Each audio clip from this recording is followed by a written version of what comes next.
மீன ராசி, மீன லக்னம். காலபுருஷனுக்கு 12வது வீடான குருவோடைய வீடு.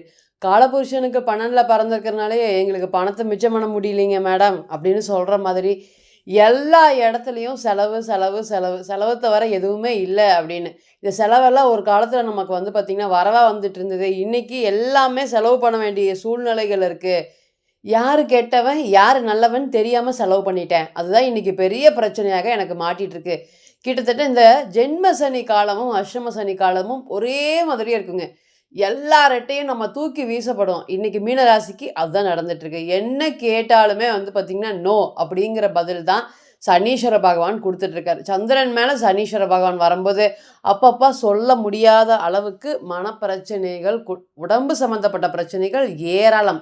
இன்றைக்கி மீனத்தை பொறுத்த வரையும் கிட்டத்தட்ட வாழ்வா சாவா அப்படிங்கிற நிலைமை இருக்குது. ஏங்க ஜென்ம சனி காலமும் அஷ்டம சனி காலமும் எல்லாருக்கும் வர்றது அப்படின்னா இப்போ தான் பார்த்திங்கன்னா ராசியில் ராகு வந்துட்டு கீழே ராசிக்கு 12ல் இறங்கியிருக்காரு. அதே போல் இப்படி ஜென்ம சனி வந்துச்சுன்னா தொடர்ந்து ஒருத்தரை வளர விடாமல் காலை பிடிச்சிட்டு இருந்தால் எப்படி இருக்கும்? அந்த அளவுக்கு பார்த்திங்கன்னா எந்த ஒரு சூழ்நிலையிலுமே வளர விடாமல் ஒரே இடத்துல அமர்ந்த மாதிரி சனீஸ்வர பகவான் அவருடைய பலன்களை கொடுத்துட்ருக்கிற மாதிரி ஒரு சூழ்நிலைகளை கொடுக்கும். என்ன பண்ணி பாருங்கள், ₹1 சம்பாதிக்க முடியாது.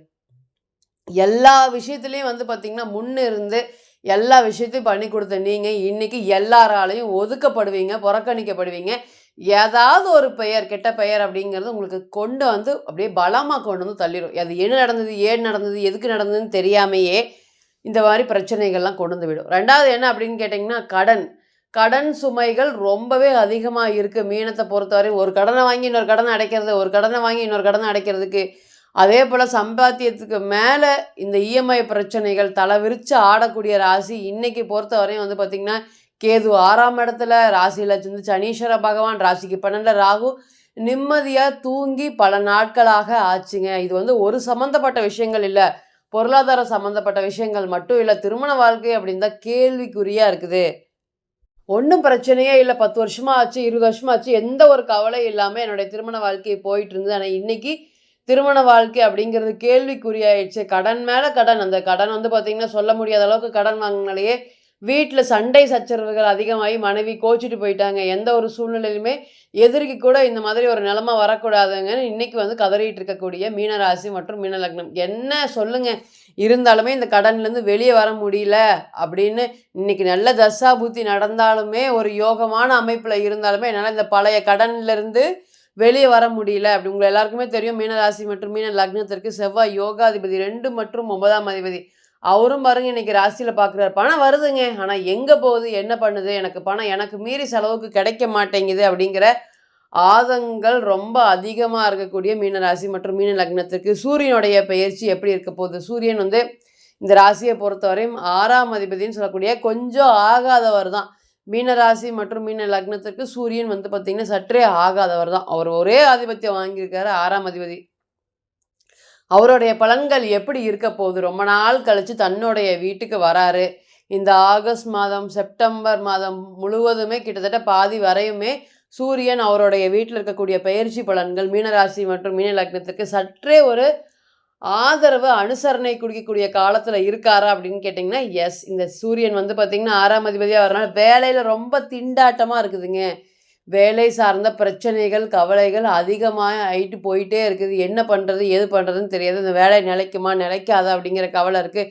கிட்டத்தட்ட வேலையை விட்டு ரொம்ப நாள் ஆயிடுச்சு, எனக்கு நல்ல வேலை கிடைக்குமா, புதிய முயற்சிகள் நிறையா மேற்கொள்கிறேன்.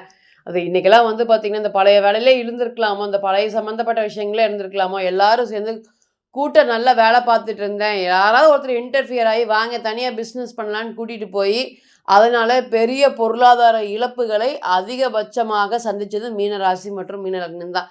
எங்கே பிரச்சனை வருது, ஏது பிரச்சனை வருதுன்னு தெரியாமல் மாட்டியிருப்பீங்க.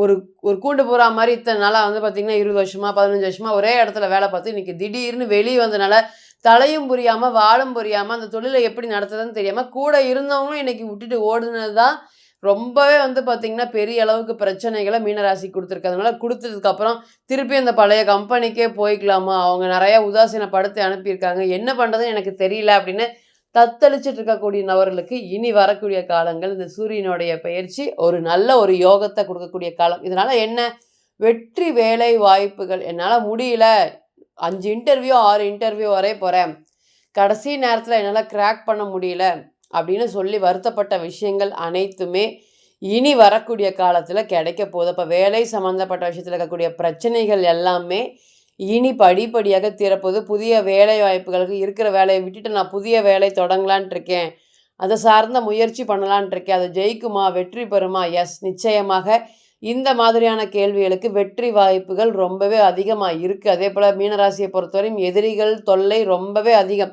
எல்லாரும் கூப்பிடாமல், ஒரு ஃபங்க்ஷனுக்கு கூப்பிடாமல் ஒதுக்கப்படுறது, நீங்கள் ஒதுங்கி நிற்கிறது, பிறருக்காக பார்த்திங்கன்னா இன்னொருத்தர் உங்களோட நண்பராக இருக்கட்டும், உங்களுக்காக பார்த்திங்கன்னா பிறரை உதாசீனப்படுத்துறது, உங்களை உதாசீனப்படுத்துறது, நீங்கள் வரதை அவங்க விருப்பப்படாமல் இருக்கிறது, எல்லாத்திட்டும் தனித்து விலகி இருக்கிறது, இந்த மாதிரி பல பிரச்சனைகள் மீனராசி மற்றும் மீன லக்னம். அதுவுமே அக்கா தங்கச்சிக்காக உதவ போய் இன்னைக்கு கஷ்டப்பட்டுட்டு இருக்கக்கூடிய ஒரே ராசினா மீனம்தான்.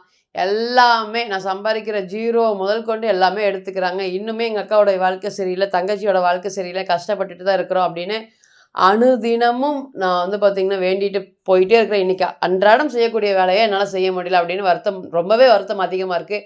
இனி அதெல்லாம் மாறப்போகுது. கடன் சுமைகள், உங்ககிட்ட கடன் வாங்கினவங்க உங்களுக்கு பயந்துட்டு ஒரு விஷயங்களும் பண்ணாமல், ஃபோன் எடுக்காமல், பேசாமல் இருக்கக்கூடிய சூழ்நிலையில் இனி கடன் சார்ந்த விஷயத்தில் இருக்கக்கூடிய பிரச்சனைகள்லாம் படிப்படியாக விலகும். அப்பா இந்தாப்பா உன்னுடைய கடன், உங்ககிட்ட வாங்கிட்டு போனதுக்கப்புறம் எனக்கு மனசே சரியில்லை, ரொம்ப நாளாக எங்களோட பிரச்சனை ஆகிட்டே இருக்குது, உன்னோட கடன், உன்னோட பணத்தை நீயே வச்சுக்கோ அப்படின்னு கடன் சார்ந்த விஷயத்தில் இருக்கக்கூடிய பிரச்சனைகள் எல்லாமே திருப்பி கொடுக்கக்கூடிய ஒரு நல்ல ஒரு யோகமான காலமாக இருக்கும். இப்போ கொடுத்த பணத்தை நான் திருப்பி வாங்க முடியுமா அப்படின்னு கேட்கக்கூடிய நபர்களுக்கு எஸ், நிச்சயமாக இந்த நேரத்தில் பார்த்திங்கன்னா பணம் சார்ந்த பிரச்சனைகள் எல்லாமே படிப்படியாக குறைய போது. சிறந்த வேலை வாய்ப்பு, என்னோடய பையனுக்கு வேலை கிடைக்கல, என்னோடய பொண்ணுக்கு வேலை கிடைக்கல, 5 இன்டர்வியூ 6 இன்டர்வியூ வரை போகிறாங்க, வெளியே போய் வேலை தொல்லாமன்ட்டு இருக்காங்க. இந்த நேரத்தில் அது எல்லாத்துக்குமே சக்ஸஸ் கொடுக்குமா, சக்ஸஸ் ரேட்டிங் அதிகமாக இருக்குதா, பொருளாதாரம் சம்மந்தப்பட்ட பேச்சுகள் எல்லாமே நடந்துகிட்ருக்கு. அது எல்லாமே நாங்கள் நினச்ச மாதிரி சக்ஸஸ் அப்படிங்கிறது இருக்குமா? அந்த மாதிரி ஜென்ம சனி காலத்துலேயும் சரி,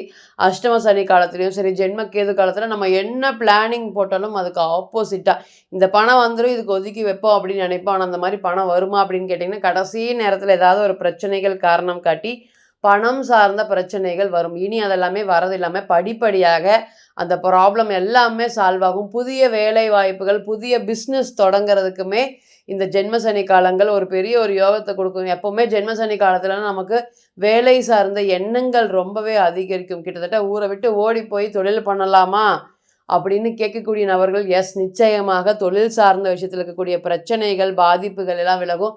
தொழிலுக்காக ஏகப்பட்ட கடன் வாங்கியிருக்கீங்க, அந்த தொழில் சார்ந்த விஷயத்தில் வீட்டில் சொல்லாமையே, மீனத்தை பொறுத்தவரையும் இன்றைக்கி இல்லை நாளைக்கு டெவலப் ஆகிடலாம் அப்படின்னு சொல்லாதவன் ஒரு விஷயங்களும் பண்ணதே இன்றைக்கி இவ்வளோ பெரிய பிரச்சனைகளை கொண்டு வந்து விட்டுருக்கு. இனியுமே அது எல்லாமே மாறப்போகுது. திருமண வாழ்க்கை 2, அதே போல் காதல் சம்மந்தப்பட்ட விஷயத்தில் நிறைய பிரச்சனைகள் வந்திருக்கு. சொல்ல முடியாத அளவுக்கு இந்த திருமண உறவில் கசப்பு அப்படிங்கிறது ஒன்று ட்ராவல் ஆகிட்டே இருக்குதுங்க. அதுவும் பிறந்த கால ஜாதகத்தில் இந்த கேது தசா புத்தி நடக்கிறவங்க, இந்த கேது கடகத்தில் இருக்கவங்க 89, 90க்கு எல்லாத்துக்குமே இந்த மாதிரி ஒரு ப்ராப்ளம் இருக்கா அப்படின்னு கேட்டிங்கன்னா எஸ், கிட்டத்தட்ட 91 வரையுமே இந்த திருமண வாழ்க்கையில் பாதிப்படைகிறாங்க. அதெல்லாமே இனி வரக்கூடிய காலங்களில் படிப்படியாக திருமணம் சம்மந்தப்பட்ட விஷயங்களில் இருக்கக்கூடிய பிரச்சனைகள் எல்லாமே விலக போகுது. அதனால் இந்த சூரியனுடைய தசை புத்தி நடப்பு அந்தரம் உங்களுக்கு இருக்கும்போது நிச்சயமாக இது பெரிய ஒரு யோகத்தை கொடுக்கறதுக்கு காத்துட்ருக்கு. வேலை வாய்ப்புகள் அப்படிங்கிறதுல எந்த ஒரு மாற்றமும் இல்லை. தனிப்பட்ட முறையில் உங்களுக்கு ஜென்ம சனி மீனராசி மற்றும் மீன லக்னத்துக்கு இருந்தாலுமே சூரியனுடைய பெயர்ச்சி பலன்கள் உங்களுக்கு ஒரு நல்ல ஒரு யோகத்தை கொடுக்கறதுக்கு காத்துட்ருக்கு அப்படிங்கிறதுல எந்த ஒரு மாற்றமும் இல்லைங்க. இப்போ நீங்கள் கேட்டுட்டு இருந்த அனைத்துமே கோச்சார பலன்கள் தான். சூரியனுடைய ஒரு கிரகத்தை வச்சு மட்டுமே நம்ம இந்த கோச்சாரத்தை எடுத்துருக்கிறோம். இது 40% 60% மட்டுமே பொருந்தும். ஸோ தனிப்பட்ட ஜாதகத்தை நம்ம எடுத்து ஆலோசனை பண்ண விருப்பப்பட்டால் கீழே இருக்கக்கூடிய நம்பருக்கு கான்டாக்ட் பண்ணுங்கள். நான் வணங்கக்கூடிய நரசிம்மர் உங்கள் எல்லோருக்குமே நல்ல வளமான வாழ்க்கையை ஏற்படுத்தர நிச்சயமாக பிரார்த்தனை பண்ணிக்கிறேன். மீண்டும் ஒரு பதிவில் உங்களெல்லாம் சந்திக்கும் வரை உங்களிடமிருந்து விடை பெறுவது உங்கள் அஸ்ட்ரோ புவனேஸ்வரி. நன்றி, வணக்கம்.